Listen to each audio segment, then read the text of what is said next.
स्वागत है आपका PS24। स्वागत है आपका PS24 यानी परीक्षा स्टडी 24 PS24 या PS24 यूट्यूब चैनल पर। तो आज हम आपको DLED प्रथम सेमेस्टर के विषय हिंदी को कराएंगे। और जो आपका बैच है, जब आपका रिजल्ट आएगा या टीचिंग लगेगी तो आपका बैच है उस नाम से ही रिजल्ट आएगा, उसी नाम से ही यदि किसी की बैक लगती है तो बैक पेपर डाला जाएगा। जो कुछ होगा आप बैच के नाम से जाने जाओगे।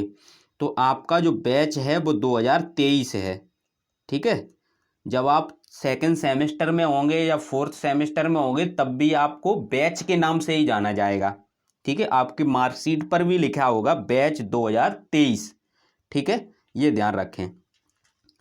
तो आज हम आपको बर्तनी कराएंगे। आज क्या कराएंगे? बर्तनी, ठीक है। क्या कराएंगे? बर्तनी। इससे पहले जो वीडियो बनाई थी उसमें हमने आपको लिपि बताया था, उच्चारण के बारे में बताया था। ये सभी प्रश्न आपके क्या है पेपर में पूछे जाते हैं। हम आपको प्रीवियस ईयर पेपर कराएंगे तो जिससे आपको आइडिया हो जाएगा, ठीक है। तो बर्तनी समझते हैं। तो बर्तनी को इंग्लिश में स्पेलिंग कहते हैं। क्या कहते हैं? स्पेलिंग, SPELLING, ठीक है, स्पेलिंग। बर्तनी को क्या कहते हैं? स्पेलिंग, ठीक है। अब इसकी डेफिनेशन में क्या लिखेंगे? इसकी जो डेफिनेशन है उसमें क्या लिखेंगे कि भाषा के उच्चारित रूप को जैसे हम बोल रहे हैं ना, तो भाषा के उच्चारित रूप को हम क्या कर रहे हैं? उच्चारण कर रहे हैं। तो भाषा के उच्चारित रूप को उसी क्रम में लिखना बर्तनी कहलाता है। तो ये आप परिभाषा में लिख सकते हैं। भाषा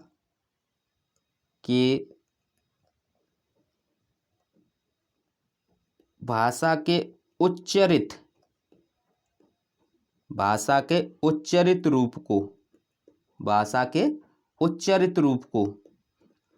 उसी क्रम में, भाषा के उच्चारित रूप को उसी क्रम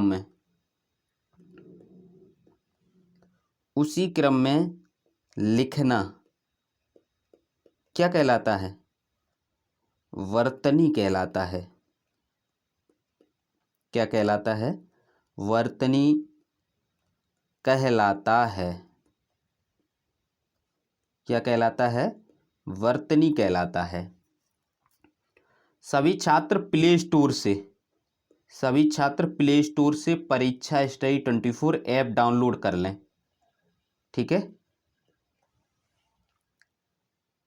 अब पूछा जाता है कि बर्तनी के प्रकार कितने होते हैं। बर्तनी आपने समझी, बर्तनी क्या होती है? स्पेलिंग। जैसे इंग्लिश में क्या कहते हैं? स्पेलिंग कहते हैं, क्योंकि इंग्लिश से सही समझ में आएगा। बर्तनी जो शब्द है वो पहली बार हो सकता है आप सुन रहे हों, लेकिन स्पेलिंग तो स्टार्टिंग से ही सुनते हैं, ठीक है। जैसे ऐप लिखा हमने तो APP, तो ये ऐप क्या है? ये स्पेलिंग है APP।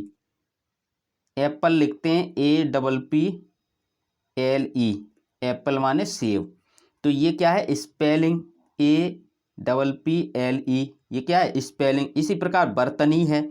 बर्तनी में जैसे आपको कुछ भी लिखना है, जैसे राम लिखना है, ठीक है, तो ये लिख रहे हैं हम हिंदी में, तो ये क्या कहलाती है? बर्तनी। इंग्लिश में क्या कहते हैं इसे? जैसे APPLE, ये क्या है? स्पेलिंग है। तो यही चीज है। जैसे लिखना है उज्ज्वल,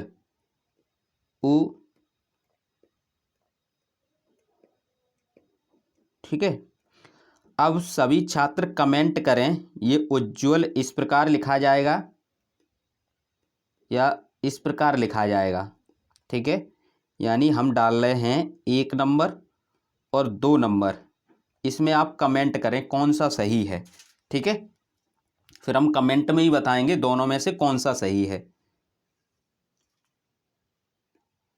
तो ये क्या है? बर्तनी शुद्धिकरण में पूछा जाता है आपके पेपर में। बर्तनी शुद्धिकरण में एक दे दिया जाएगा, 4 ऑप्शन दे दिए जाएंगे, उसमें क्या है ये पूछा जाएगा कौन सा सही है। ठीक है, ये प्रश्न पूछा गया है। नेक्स्ट देखते हैं बर्तनी के प्रकार। बर्तनी के प्रकार, बर्तनी के क्या है प्रकार। बर्तनी के प्रकार, तो बर्तनी के 2 प्रकार होते हैं। कितने प्रकार होते हैं? 2। एक तो होता है शुद्ध, एक होता है अशुद्ध। बर्तनी कितने प्रकार होते हैं? 2। कौन कौन से प्रकार होते हैं? एक होता है शुद्ध यानी शुद्ध बर्तनी, दूसरी है अशुद्ध बर्तनी। दूसरी क्या है? अशुद्ध बर्तनी। ठीक है, एक एक करके समझ लेते हैं इन्हें। शुद्ध बर्तनी, शुद्ध बर्तनी में क्या लिखेंगे? भाषा के उच्चारित रूप को उसी क्रम में शुद्ध लिखना शुद्ध बर्तनी कहलाती है। यदि शुद्ध बोलेंगे तो उच्चारण कहलाएगा, शुद्ध लिखेंगे तो ये शुद्ध बर्तनी कहलाएगी। ये दोनों की डेफिनेशन में अंतर है। ठीक है, तो आप लिख सकते हो भाषा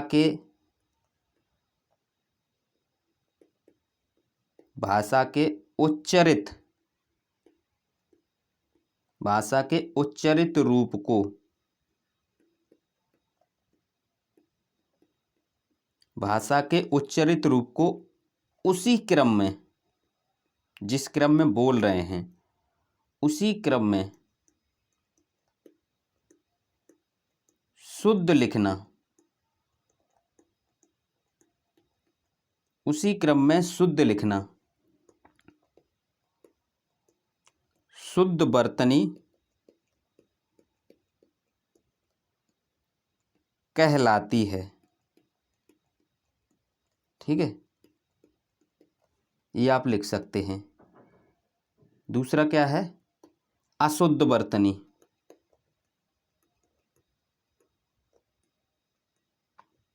अशुद्ध बर्तनी।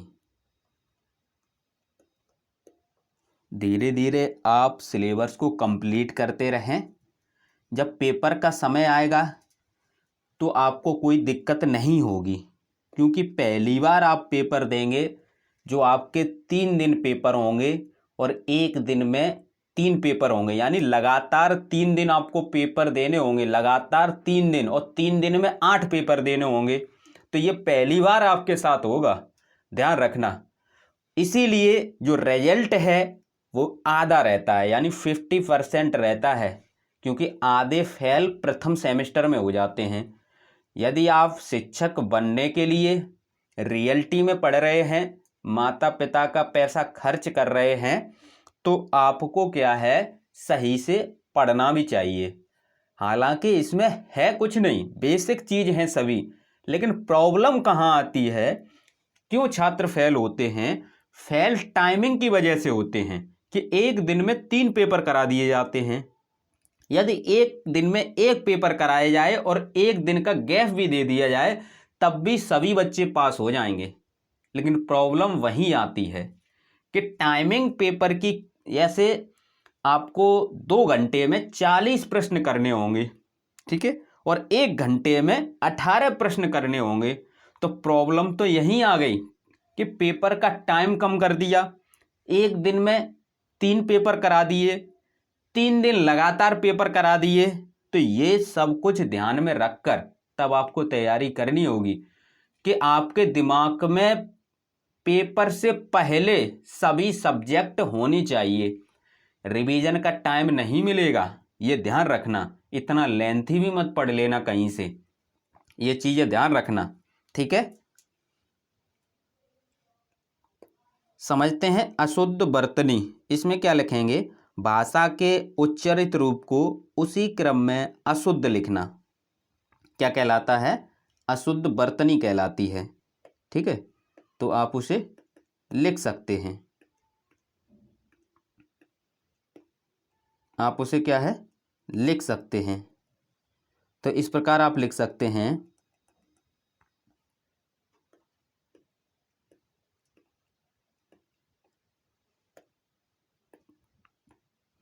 इस प्रकार क्या लिख सकते हैं?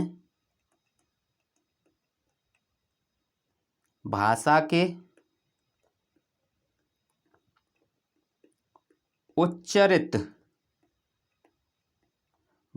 के उच्चारित रूप को उसी क्रम में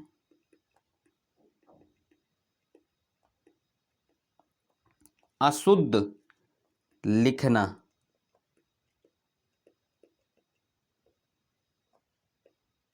अशुद्ध वर्तनी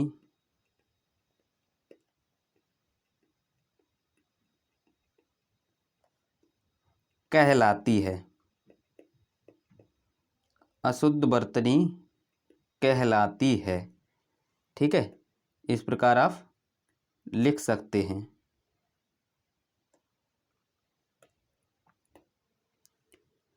नेक्स्ट देखते हैं, वर्तनी की अशुद्धियां क्यों आती हैं, किसके कारण होती हैं? यानी वर्तनी अशुद्धि के कारण क्या हैं, किस कारण जो वर्तनी है वो अशुद्ध हो जाती है। ठीक है, ये आपको बताना है। तो इसमें क्या होता है, यदि आप बोल गलत रहे हैं तो लिखेंगे भी गलत है। यानी किसी शब्द को आप गलत बोल रहे हैं, उसका उच्चारण गलत कर रहे हैं, तो जिस प्रकार उच्चारण किया जाता है उसी प्रकार लिखा जाता है उसी क्रम में। तो आप पॉइंट डाल के लिख सकते हो, क्या लिख सकते हो कि उच्चारण अशुद्ध होना। ठीक है, पहले हेडिंग डाल लेते हैं। क्या हेडिंग है? वर्तनी अशुद्धि के कारण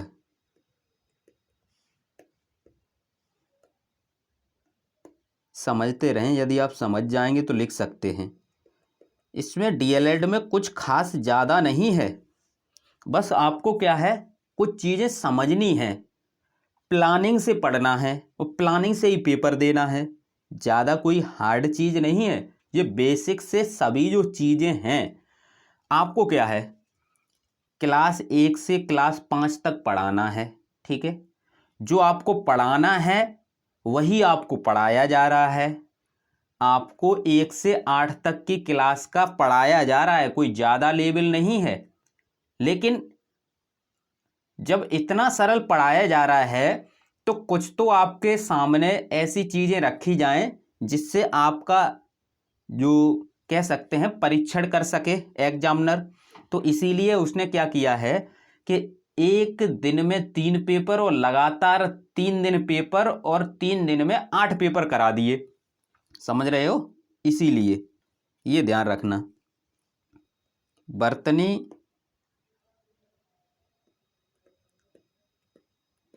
वर्तनी अशुद्ध के कारण क्या कारण है। ठीक है, एक बार समझ लेते हैं कि उच्चारण अशुद्ध होना, यदि आप बोल अशुद्ध रहे हैं तो लिखेंगे भी अशुद्ध, ये स्वाभाविक है। और क्या, यदि शारीरिक विकार है कोई, ठीक है, यदि कोई शारीरिक विकार है, हमने आपको बताया था कि बोलने में हकलाना तुतलाना, तो जिस प्रकार से आप बोलेंगे उसी प्रकार से लिखेंगे, ये भी हो सकता है। लिपि का ज्ञान का अभाव हो सकता है, व्याकरण के ज्ञान का अभाव हो सकता है, क्षेत्रीय बोली का प्रभाव पड़ सकता है, घर परिवार का प्रभाव पड़ सकता है। यदि घर परिवार की जो जो आपकी जो वर्तनी है वो अशुद्ध है, माता पिता की, परिवार के सदस्य की, पड़ोसी की, तो उससे भी आप वर्तनी अशुद्ध कर बोलेंगे। ठीक है, जब अशुद्ध सॉरी उच्चारण अशुद्ध करेंगे तो वर्तनी भी अशुद्ध लिखेंगे। तो ये सभी चीज़ें आप इसमें लिख सकते हैं। तो एक एक करके देखते हैं। उच्चारण, उच्चारण अशुद्ध होना, उच्चारण अशुद्ध है तो वर्तनी भी अशुद्ध होगी। और क्या है, यदि आप लिखने में शीघ्रता करेंगे तो कुछ ना कुछ गलती तो करेंगे ही। लिखने में शीघ्रता करना। और क्या हो सकता है, वर्तनी अशुद्धि के कारण शारीरिक विकार भी हो सकता है।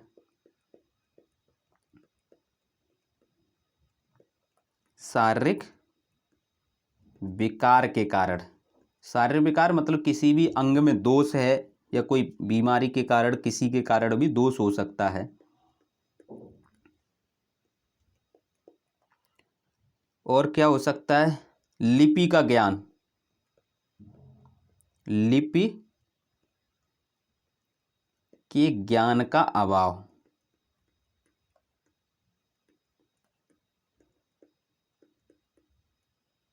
ठीक है। और आप लिख सकते हो क्षेत्रीय भाषा का खराब प्रभाव, या कह सकते हैं क्षेत्रीय भाषा का प्रभाव।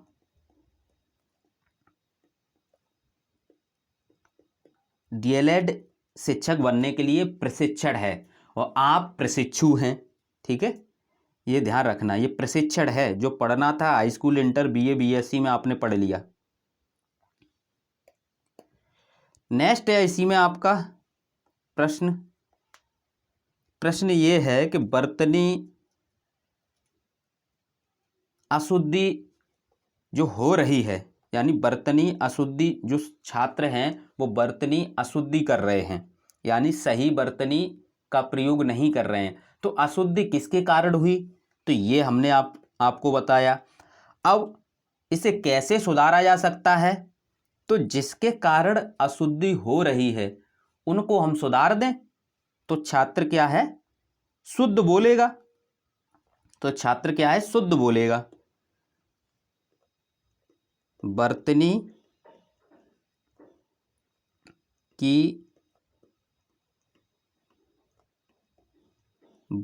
की अशुद्धियां सुधारने के उपाय,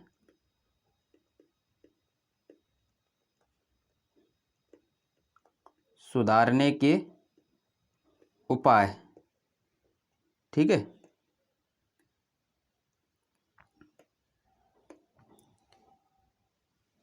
सुधारने के उपाय में आप लिख सकते हो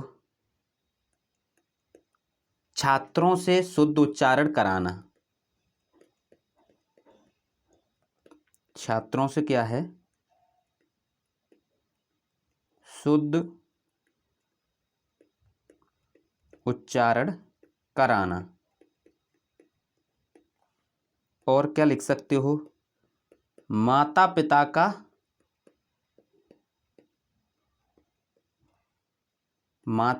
का जो उच्चारण है,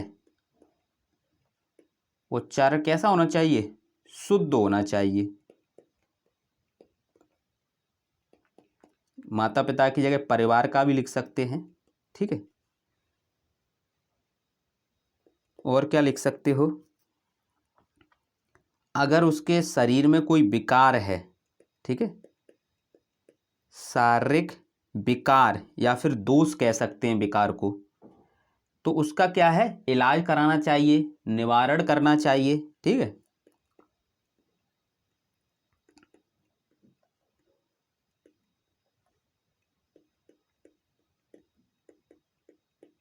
या हम कह सकते हैं इलाज।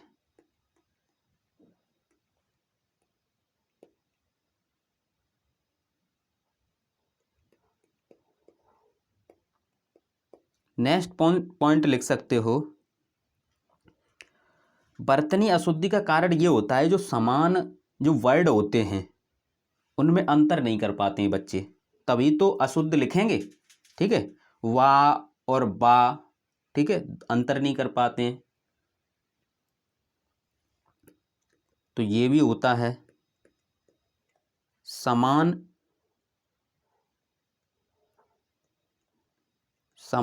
उच्चारण वाले वर्णों में अंतर बताना चाहिए या अभ्यास कराना चाहिए, जिससे वो अंतर कर सकें। ठीक है, तो आज के लिए ये टॉपिक कंप्लीट होता है इतना ही, और नोट्स बनाते चलें। और सभी छात्र क्या है, प्ले स्टोर से परीक्षा स्टडी 24 ऐप डाउनलोड कर लें। ठीक है, जिससे जो भी हम मटेरियल आपको फ्री प्रोवाइड करा सकते हैं उतना हम वहाँ पर डाल देते हैं। वहाँ पर एक फ़ोल्डर बना है फ्री PDF का। ठीक है, थैंक यू दोस्तों। वीडियो को शेयर करें, लाइक करें।